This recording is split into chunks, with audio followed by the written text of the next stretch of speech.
So hi everybody. I am thrilled that we have Alanna Terry joining us today. Alanna Terry is the Clinical Nutrition Coordinator at the Blavatnik Family Chelsea Medical Center at Mount Sinai. She is going to be talking to us about Rethink Your Drink, which is the presentation title. During this presentation, she will be discussing how to make smart beverage choices for those living with cancer or for cancer risk reduction and overall health. So thank you so much, Alanna, for joining us. Thank you, Uh, Jillian. I should have asked you if people, especially that it's a small group, if people have questions, how would you like them to ask that? Is it through the chat or just like a hand raise? You could just do a hand raise, and if I don't see it, you could just pop in and say it because I'm not that Zoom savvy. But I'm gonna share my screen. Uh,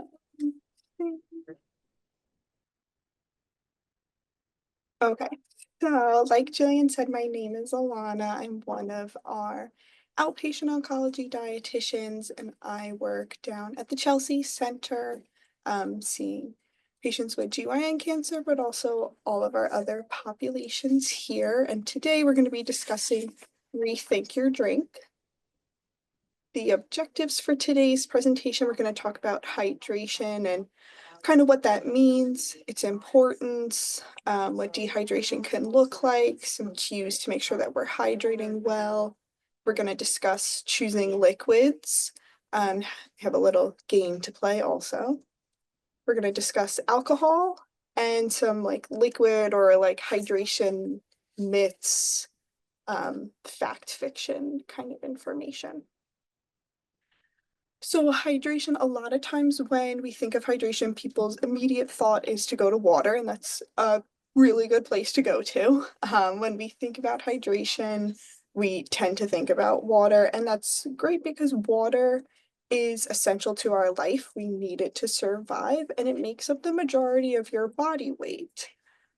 So why do we need to be hydrated? We kind of just answered that one, but water plays such an important role in our body and it does a bunch of different things. So number one, it helps to remove waste. I think when we think of hydration and removing waste, a lot of people think about urination, but it also helps with having bowel movements. And another waste that I think a lot of times people forget about is sweat or perspiration. We'll talk about that a little bit more as well. Hydration helps with temperature regulation. So kind of going back to that sweating, sweat is your body's way to cool itself down.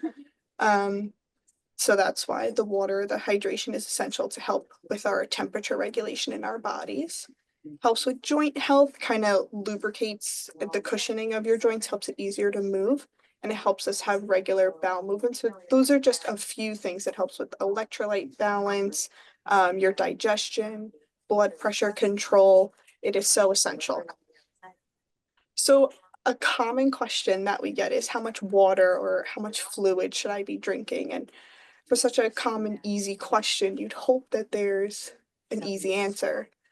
But unfortunately, there's not an easy answer. It's very individualized. So all of us have different hydration needs, and that's because we're all different people and we're all doing different things. And there are tons of factors that influence how much you need to be hydrated. So a big one is temperature.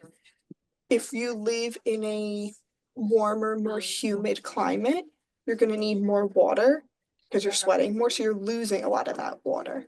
But also if you live in like a higher altitude, you also need more water. You tend to get dehydrated a little bit faster. The exercise, so you can see we're really honing in on the sweating aspect. Great for getting into those summer months.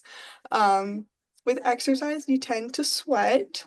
Kind of depends on how much exercise you're doing, the type of physical activity. Also, some just tend to be more sweat producing than others.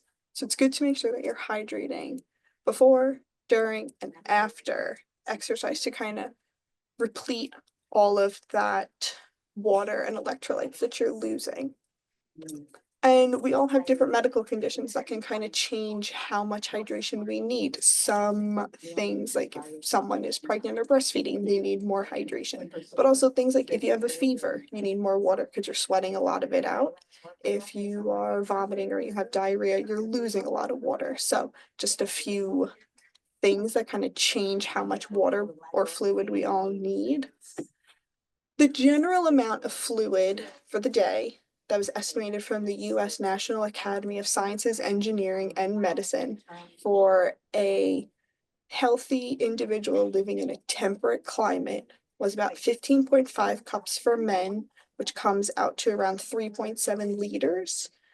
And for women, it was around 11.5 cups, which comes out to around 2.7 liters. But you might be saying, like, I've never heard of having 11.5 cups of water. I've typically people hear of like the 8 by 8 rule, like eight ounce cups of water or fluid for the day.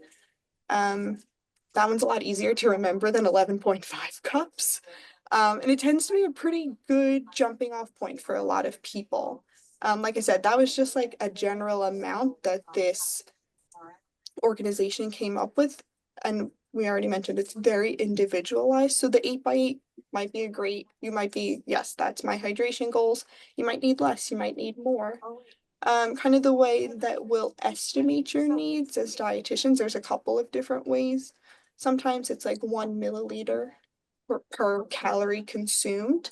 Sometimes it's based on your weight, could be based on your body surface area.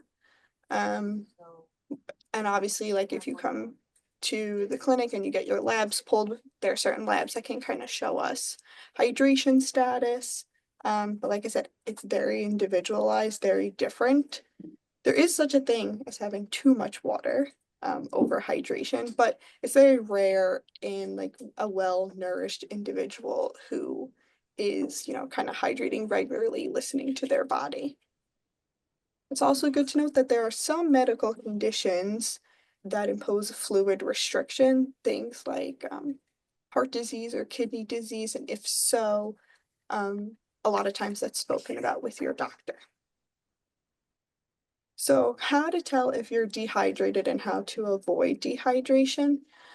Um, Mild dehydration can cause symptoms like headaches, GI upset, mood changes, and typically mild symptoms go away once you rehydrate yourself. But severe dehydration can lead to more like confusions, more severe headaches, kidney, heart problems, and those might need more medical attention to resolve those. A good way to avoid dehydration is to listen to your thirst cues when your body tells you you're thirsty. Good idea to have something to drink. It's definitely not a foolproof way to make sure you're getting enough water because some people just don't get those thirst cues as much as they should, especially as people age. Your thirst cues aren't as great, which puts our older population at a risk of being more dehydrated. It's always good to kind of take a peek at your pee when you go to the bathroom to see what the color is like, and we will go over what color you should be looking for, but it's like a nice pale yellow, and kind of just being observant of how much you've been drinking, how much you've been going to the bathroom, or how much you've been sweating, just being conscious of what's going in and what's coming out. Some good ways to increase your hydration. Listen to your thirst cues, but like we said, it's not a foolproof plan, but it's pretty good place to start. Carry a water bottle with you. We live in an age where there's tons of different water bottles out there with different tops and fun colors and things that make it easier for people to hydrate. Use a straw. A lot of people find that that's helpful. Pick water over sugary beverages. Kind of drink throughout the day. A good plan is to have a drink with your meal and then try to have them in between as well. So this is it's called the Armstrong scale. It's different shades of yellows and greens showing you different pee colors and what they should be looking like. So 1 to 3 would be a well hydrated individual, and as it goes up, the more dehydrated you get, with 8 being the most dehydrating, and it's kind of, I would say it's like a greenish color at that point. So is water the only way to be hydrated? No, those 11.5 cups that organization had estimated, it mentioned that it was just fluids. So it wasn't just water, it was fluids in general. And it's estimated that around 20% of your fluid intake actually comes from food. So there are tons of other liquids that are hydrating as well. Like you could do seltzer water, milk does contain water in it, and there's tons of hydrating fruits and vegetables. So some options that are 90 to 100% water are definitely water, sparkling water, some fruits like cantaloupe, strawberries, watermelon, vegetables like lettuce, cabbage, celery, spinach. Some that are like 70 to 89% water are bananas, grapes, oranges, pears, pineapple, carrots, broccoli, avocado, and even some dairy products like yogurt and cottage cheese. So luckily we're coming into a great season of fruits and vegetables, so many more that will be in season, making it a lot easier to get that extra hydration in, especially in those hot summer New York City days. So we can't talk about hydration and not talk about added sugar, because a lot of beverages that we see do contain added sugar. While they do, they are incorporated into your total fluid intake. It's obviously not the same as having water, and they do add extra calories to your day. For overall health, it's best to reduce added sugar intake. So this is an infographic from the American Heart Association showing the daily added sugar limit. So for men, they say no more than 9 teaspoons, which equates to 36 grams or 150 calories. And for women, it's no more than 6 teaspoons, which equates to 25 grams, which equals 100 calories. All right, so we have a little game to play. So we're gonna pull up pictures of different sugary beverages, and anybody who wants to put it out there, how many sugar packets you think are in them. So it's just like an estimate, because obviously individual brands and things like that make them different amounts of sugar. And to help you out, one sugar packet has 4 grams of sugar in it. So let's see. So in a can of soda, how many sugar packets do you think are in it? A regular can of soda, not a diet one. Mhm. 8. Oh, that's a good guess. It has 9.75 sugar packets in it. So that's 39 grams of sugar. All right, the next one. This is like a latte with a flavor and some fun whipped cream on top. How many do we think are in that? I know it's tough. 15. I think This 10. Oh, this one has 8.75, so it has around 35 grams of protein. Not protein, 35 grams of sugar. But of course, like I said, if you go to like Starbucks or Dunkin' Donuts, it's going to be very specific on how much flavoring, things like that. This is a cup of sweetened iced tea. How many sugar packets do we think are in that? 3. Very close, 5.5, so it has around 22 grams of added sugar. Next one is a carton of milk. This one's tricky.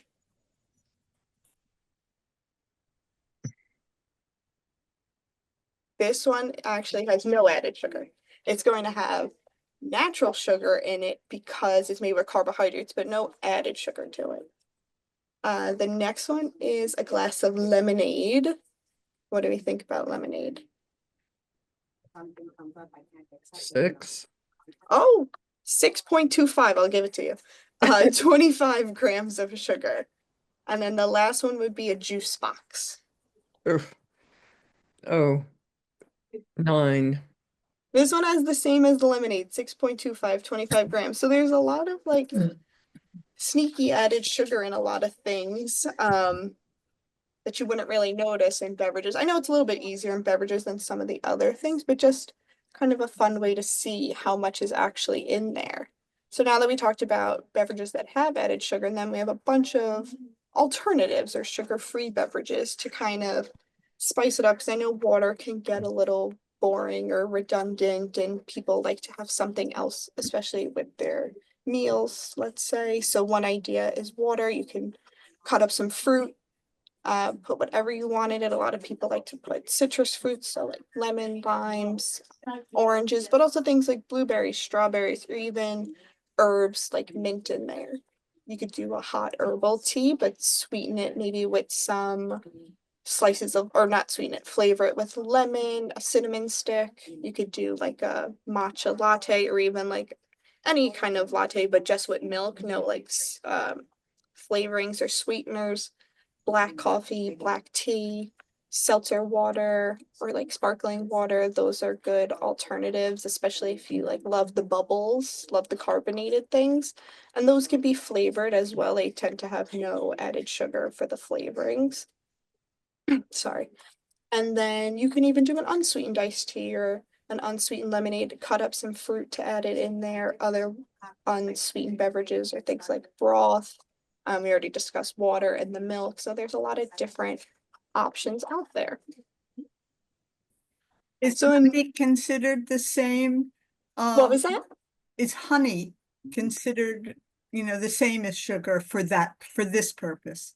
Yeah, for that purpose, honey would still be like an added sweetener. Yes.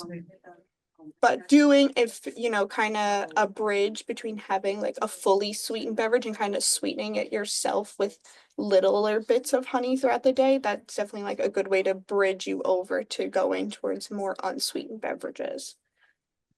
What about So excuse me? no, of course. What about adding like a sweetener like Truvia? Oh, like the Truvia and the ones like with the stevia, those ones, that's definitely something good to kind of bridge you over towards the unsweetened beverages as well. The stevia, be careful. Some people find that if they have too much of it, it upsets their stomach, but definitely a better alternative than having like the full sugar iced tea, lemonade, those types of things.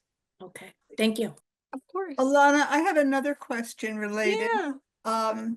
When I was in treatment, I was told the water was washing out all my salts and electrolytes, and I added electrolytes to my water. And after, I've continued to use that, and I have, I don't use that much, so it has like the slightest bit of sweetener in it, but I'm just using like 2 tablespoons in like 8 ounces of water, or 24 ounces of water rather. So it's not really sweet, but it gives it that little bit of flavor. Yeah. But I really want to know, is like continuing using electrolytes a good thing? Or not necessarily, don't necessarily need it if you're not undergoing something where you're depleting it. Is that something, I just wonder if that's something I should Yeah. really continue, or it's not really necessary? I think it's definitely good to, whenever you get labs drawn again, it will be good to kind of discuss those with your provider, because if you're not necessarily having like lots of losses with like diarrhea or vomiting or doing excessive exercise where you're sweating a lot, most people don't need to have extra electrolytes. So it's very individualized, and I would definitely check in with your provider when you get labs drawn the next time and just kind of check in and be like, do I need it? It sounds like you're not using it as regularly as you once were, now that you're out of treatment. So I would say likely you don't need as much. But again, I would definitely check in with your provider to see what your labs are at when you go the next time. Thank you. Of course. Okay, so another type of liquid that we haven't discussed yet is alcohol. And you might have seen in the news kind of earlier in the year year, I think it was like January, February, that the US Surgeon General brought out their report about the link of alcohol and cancer. But this isn't necessarily new news. It was new news for a lot of people. The report did find that less than half of the Americans that were surveyed for this were aware, as you can see in this like kind of middle graphic that I put here. 45% were aware that alcohol and cancer have a relationship. They were pretty good about knowing some of the other things like tobacco, but just not as aware on alcohol. And so you can see in this top right infographic that there were over 700,000 cancer cases worldwide. Yes, Joan. I'm sorry to interrupt, but No. I can hear someone's radio in the background. People could, I think Um, it's actually Alana's office. Oh, oh, sorry. sorry. Yeah, because I'm in a I've big noticed that spot. too, and there's nobody else lighting up, so I think it's actually Alanna, but it's not. Sorry. Okay, sorry, sorry. Sorry. I share the space with a lot of people. Okay, my apologies. No. So, Hello? over 700,000 cancer cases worldwide were attributed to alcohol in 2020, and in the United States, there were 19,000 deaths related to alcohol attributed cancer cases, and they found that it increases the risk for both men and women. And it does kind of depend on how much you're drinking.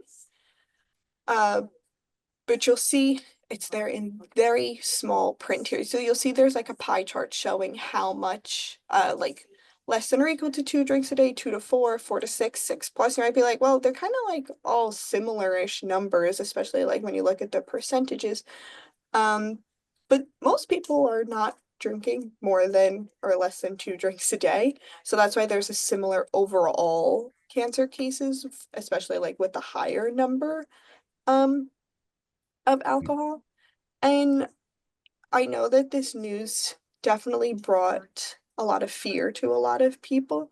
I don't think that that was necessarily the case. A lot of times the findings or the reports from the US Surgeon General are to hopefully do policy change. Like, for example, when one was done with tobacco, a lot of the labeling was changed on tobacco products with like the big warning signs on them. So hopefully that will come into play as well. So like I said, this is definitely not new news, and this was just like a few snippets of articles that I found, and they're over like 20 years old. I know, even though they're like from 2001, to say that those are 20 years ago is crazy, but they're over 20 years ago. So kind of some facts and the relationship of alcohol and cancer. Alcohol is a known carcinogen. Many organizations like the American Cancer Society and the American Institute of Cancer Research urge people to limit their intake for cancer prevention, and the best is to not drink. The American Institute of Cancer Research states there's no safe level of alcohol that does not increase the risk of at least some cancers. And for those that do drink, it should be limited to no more than 1 standard drink for women, no more than 2 standard drinks for men. A standard drink is 1.5 ounces of the like hard liquor, 5 ounces of wine, and 12 ounces of beer. But it definitely does vary on the types of alcohol. Some things are like more proof than others. It all depends on the amount of ethanol that you're getting.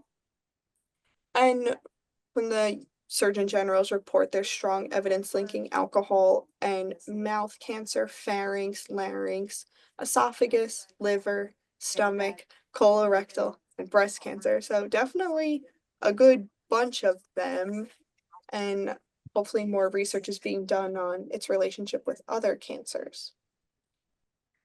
So kind of some ways that alcohol can cause cancer. So like we said, alcohol is a known carcinogen, and when your body breaks it down, it turns into acetaldehyde, which is also a known carcinogen. And this can kind of damage your DNA, and that's where it can increase the risk of cancer. Alcohol also can cause some oxidative stress, which can lead to inflammation.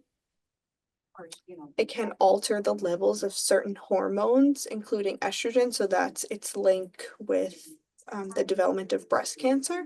And alcohol can also kind of increase other carcinogens, so like the mechanism D down in the bottom right corner of the infographic.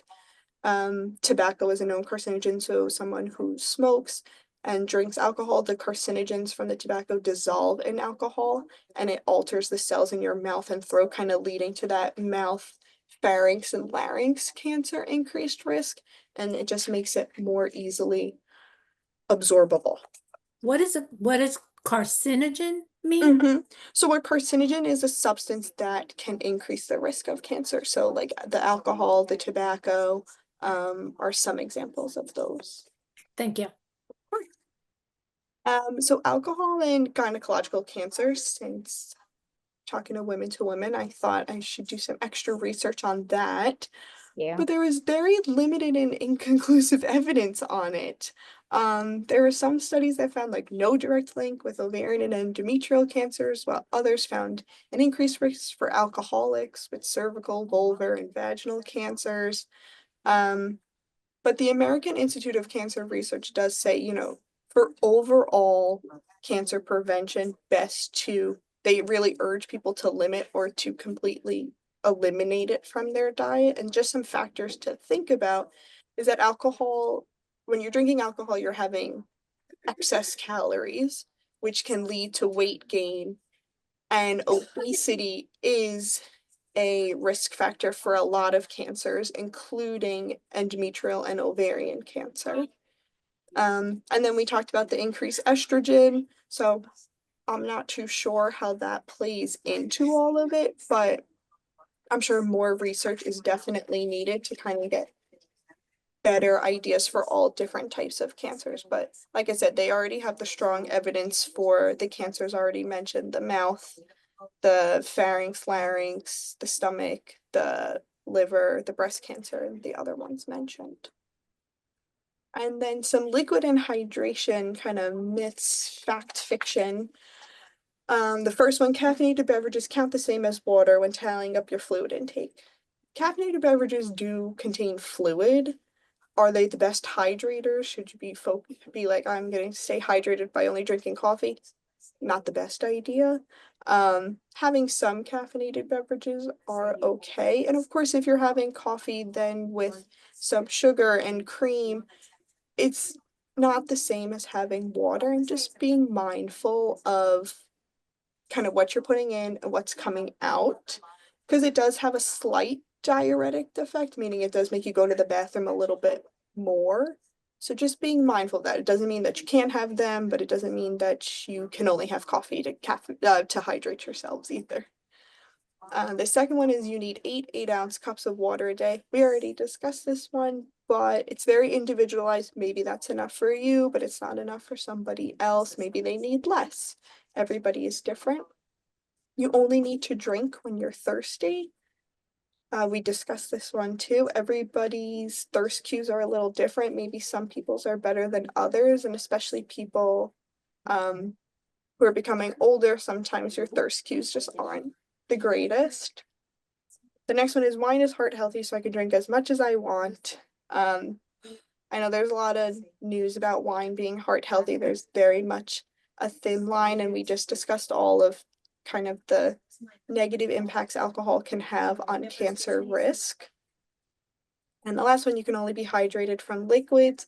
We discussed this one too. The average amount is about 20% of your fluid intake actually comes from foods like the fruits, vegetables, and certain dairy products as well. And those are all the resources.